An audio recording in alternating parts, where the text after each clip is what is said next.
MPC. Happy Monday. Kasama na natin si Chief Presidential Legal Counsel and Presidential Spokesperson Salvador Panelo. Good Monday noon to everybody in the MPC. Before I take your questions, let me first share to you that the President arrived last night at the wake of the former Speaker Nograles at about midnight and stayed there for several hours. And we reiterate our deepest condolences to the family of the late former Speaker Nograles. The wife of the late Speaker is a cousin of President Rodrigo Roa Duterte. And also, I want to thank Light Colonel Rosel Zalvosa of the Philippine Air Force. If she did not attend to me on the day that we flew to Beijing, I don't think I would have made it. I had for 2 days a stiff neck and a pulled muscle, and she worked up with my pain for almost 3 hours at the Villamor Air Base. And I was relieved completely. Thank you, Colonel Salvosa. I was telling her I would recommend you to President Duterte when he feels any pain due to pulled muscle or stiff neck. In fact, last night he was complaining of a stiff neck and said, you should call Colonel Salvosa. Anyway, I am ready to respond to your questions. MPC, questions? Wala na? Okay, thank you. RJ. RJ. RJ. Sir, what's going to happen at the cabinet meeting today? Carlo Nograles last night, or early this morning, told us that he had a long list of agenda, but he will be absent, obviously because of his father's weight. I haven't seen, usually it's given to us before we enter the cabinet room for the meeting. I don't know yet the agenda. I have not seen the schedule, but it's a long one.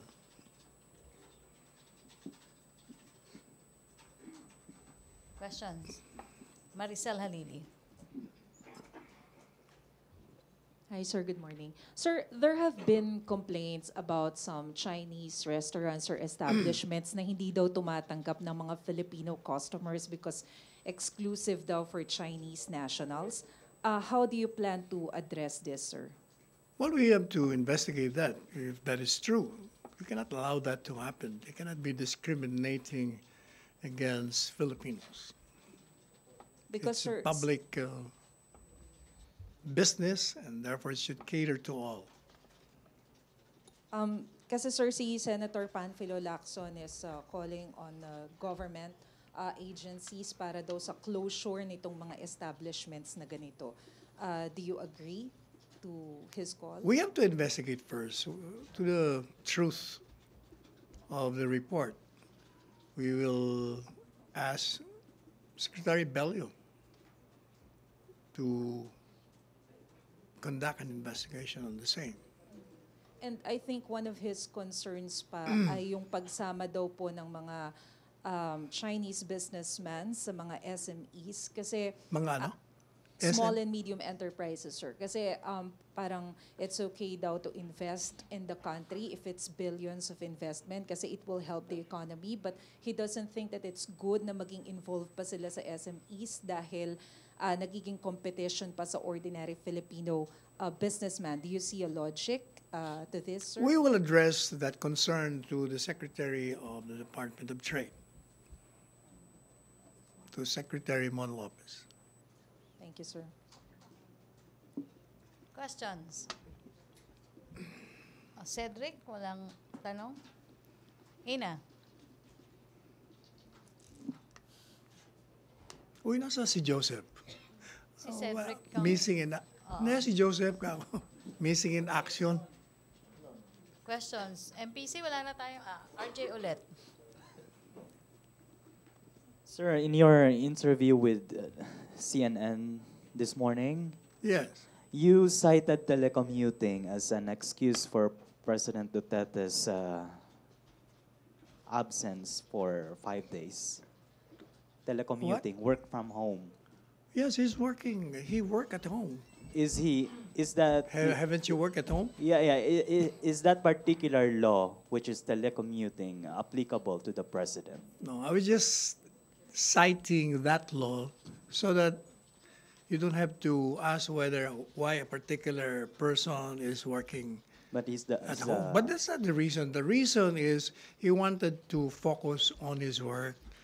You must remember that the president in the Beijing trip had a very punishing schedule. In fact, he had to miss one event because he had a migraine attack.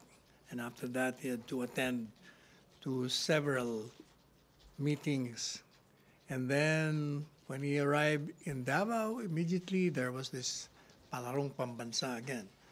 And, you know, when a member of the cabinet, especially the president, is not in his office for a few days, just like me, for instance, I'll give you myself as an example.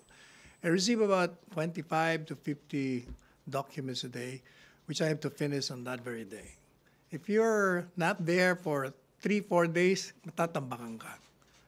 Ganyan siguro nangyari kay Presidente sa dami ng mga papeles na dapat niyang binasa, pipirmahan, natambakan. He decided to stay in the house and work on them. But after that, trabaho na naman. Gaya nakita mo, kagabi, midnight, dumating hanggang alas 3, eto, tapos may cabinet meeting na naman.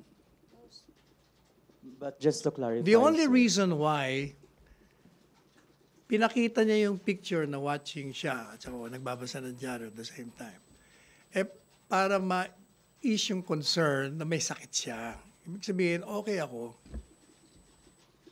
Yun lang ang reason doon. But just to clarify, sir, since you mentioned the law, is this applicable to the president? Hindi. Minensyon ko lang para kasi ang banat nila, ba't ka nasa bahay nagtatrabaho? Di ba? O, yun ang sagot ko doon. Meron na nga tayong batas na pwede kang magtrabaho sa bahay. Yun lang ang ibig ko sabihin doon. Kung baga, masyado kayong nitpicking and hair splitting, lahat na lang, huwag niyong kalimutan.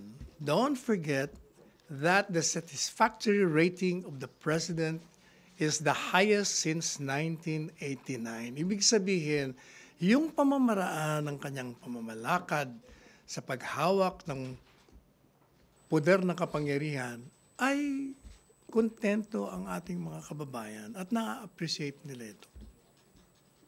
Sir, kasi sir, I just would like to point out that telecommuting is only for the private sector. I know, but sinasabi ko lang yun na kung nirereklamo mo yung isang public official na nagtatrabaho sa loob ng bahay, kung yun ang batas pinapayagan na yung mga pribado. Yun ang punto doon.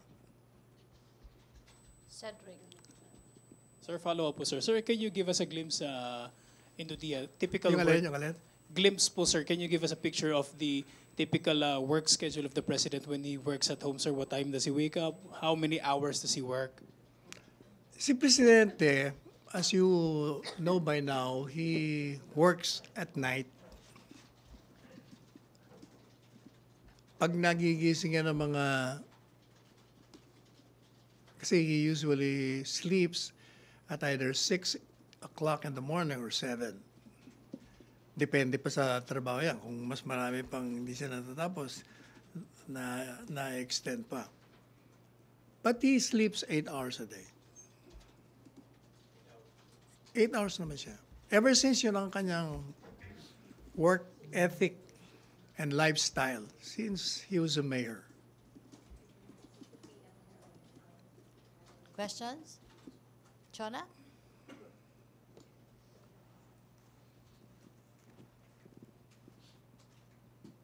Sir, Jonah, Sabi po ni Senator Oh, Tel- hindi mo ako ginising kahapon. I was waiting. I was awake. Hindi ka na sumasagot, sir. Kung kailan ako gising, di ka naman tumawag.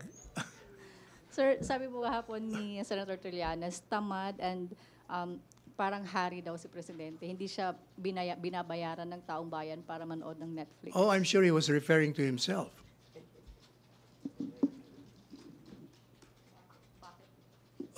Obvious naman eh. Ano bang ginagawa niya ngayon? Okay, other issue. Dreo. Sir, it's the final stretch of the campaign. Yes. So what does the President plan to do to boost his candidate's chances of winnings? And ano pong... Sige, Ang alam ko sa, ano ba ngayon?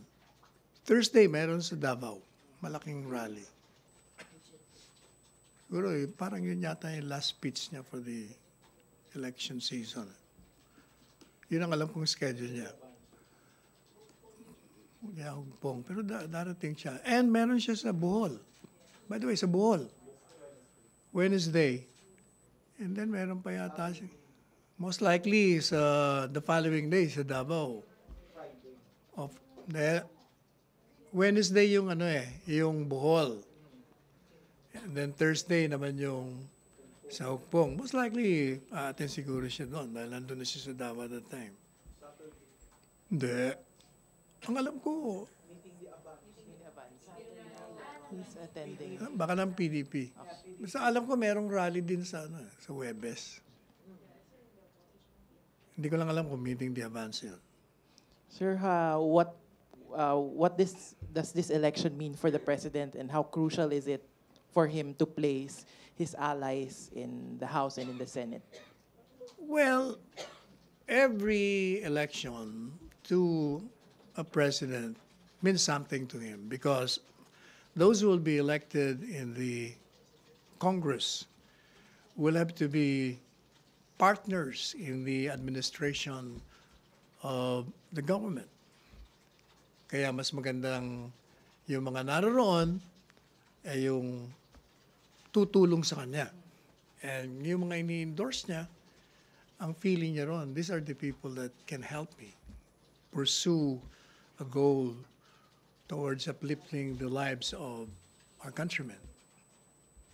Sir, the survey results seem to be favoring the President's allies. So Yes. what do you think will this mean dun sa push niya for federalism? This Senate na-shelve siya. So, Eh, do you think it siguro, will be revived? kung yung mga in-endorse niya, puro pabor sa federalism, then it will hasten the putting up of this system of government in place. Sir, last na lang po for me. He's been openly attacking the opposition candidates sa mga speeches niya. Do you think this has been effective and why do you think did he do this? Attacking who? The opposition candidates, the Ocho Derecho candidates. So do you think this was effective and why did he employ this It appears, strategy? if you will consider the ratings of those he has endorsed, it would seem that it is very effective. Why he's doing it? I think that's style. It's part of the campaign. Why do that as opposed to highlighting the achievements of his senatorial candidates? No, but he does. He does highlight the credentials of his endorsed candidates. If you're listening to his speeches, he tells us that also. Each one of them. He spends time telling people about this particular candidate. Okay, may follow-up? Follow-up. Okay, Celerina. Sir, good afternoon. Pinapatanong lang ni Rose from UNTV. Ano daw po ang preparasyon ni President para sa meeting the avance ng PDP laban? Naka-bulletproof glass ba daw ulit? At sino-sino ang final 12 senators na iboboto niya? I-endorse daw ba niya si Bong Revilla? Unang-una dun sa security, PSG yung makakasagot nun, hindi ko alam. Doon naman sa kung sino iboboto niya, I think we will leave it to him. That's a private matter for every individual voter. Nasa kanya na rin yun. Nasa ano yun eh. That's part of, kaya nga tayo secret balloting. Nobody is supposed to know our personal choices. May follow-up sa Ace? Okay. Okay, President Duterte will attend the Hugpong rally this week, di ba? Sa Bohol. Sa Davao. Hindi ko alam yung sa Davao kung darating. Kung nasa Hugpong schedule, yung darating Hugpong, yan. Yung caravan. And then, a-attend din siya ng PDP Laban, Meeting de Avance sa Sabado. Okay. Pero Hindi ko alam yun basta let's just assume natin. Anong sabi question nung nga? PDP media Okay. team anyway.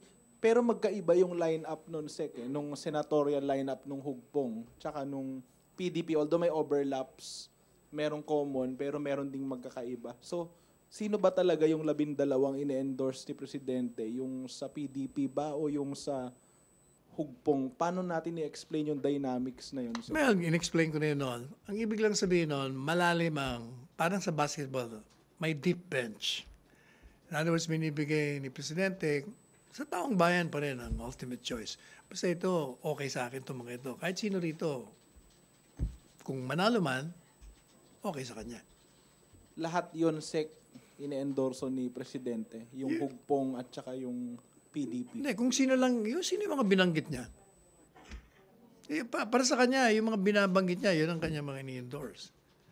But with respect doon sa PDP laban, yung mga allied sa kanya at naniniwala sa kanya, o di tutuwa rin siya kung yun man lumabas. Kasi ang binabanggit niya yung 12 nung PDP, yung 5 yung PDP plus yung guest candidates sila. So, if that's the case, why will he attend yung Hugpong na iba yung ibang mga kandidato? You must remember na miyembro siya ng PDP laban. Siguro as a party member. Ng Hugpong? No, I mean doon sa PDP. Yung Hugpong dahil yung anak niya, nagpundar niya, di ba? Parang in support of the daughter's help assisting all the other candidates. Okay. Salamat, Sec. Follow up, Julie and then Ina.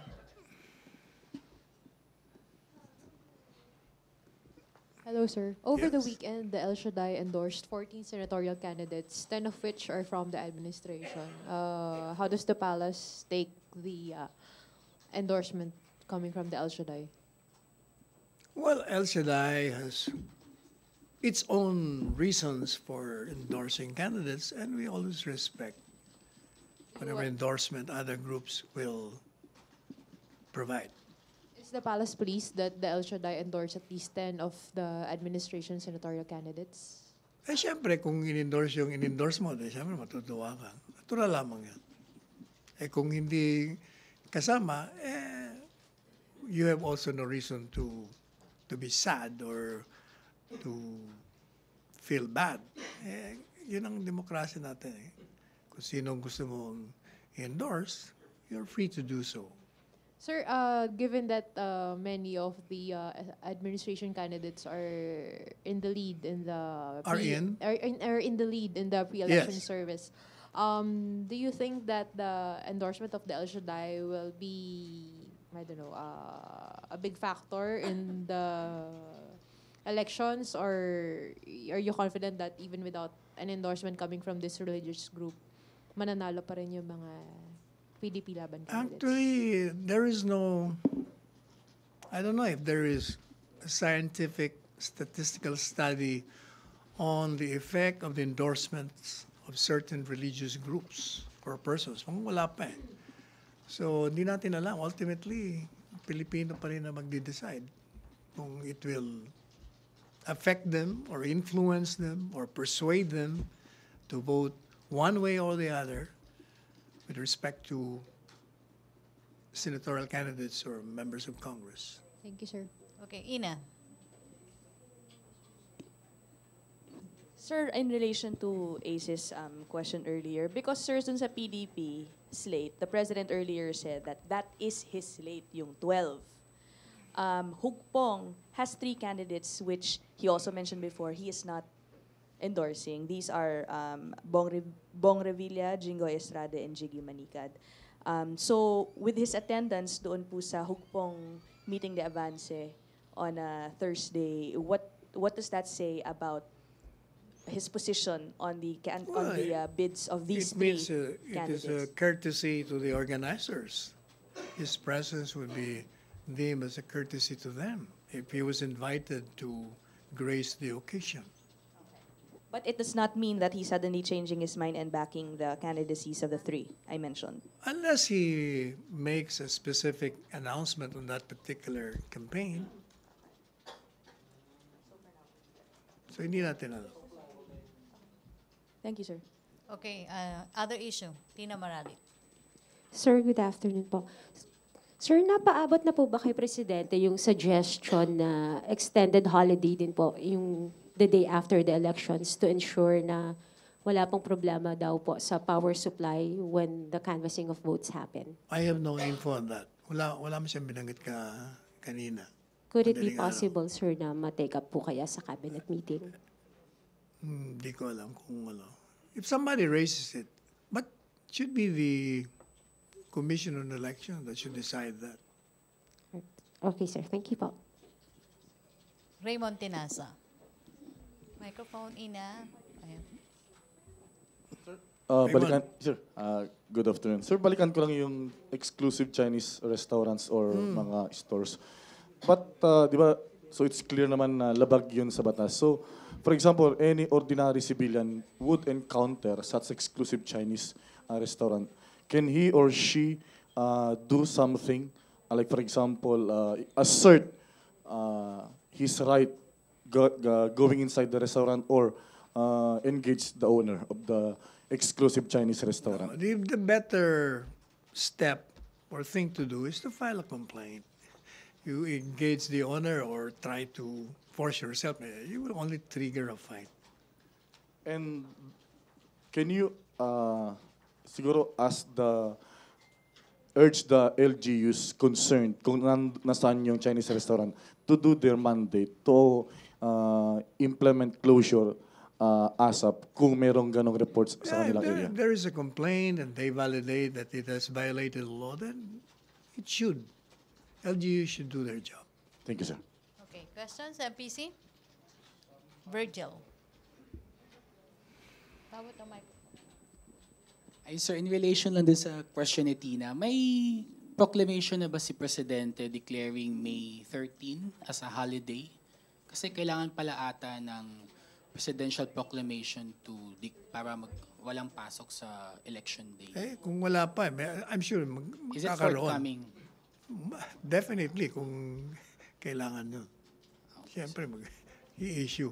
But as of now, sir, wala pa ba? Meron na ba? Wala pa. Okay. Wala pa nire-release. Okay, sir. Okay, MPC, may tanong pa? Jeneline? Sino pa? Wala na? Okay na? Okay, Joyce Balancio.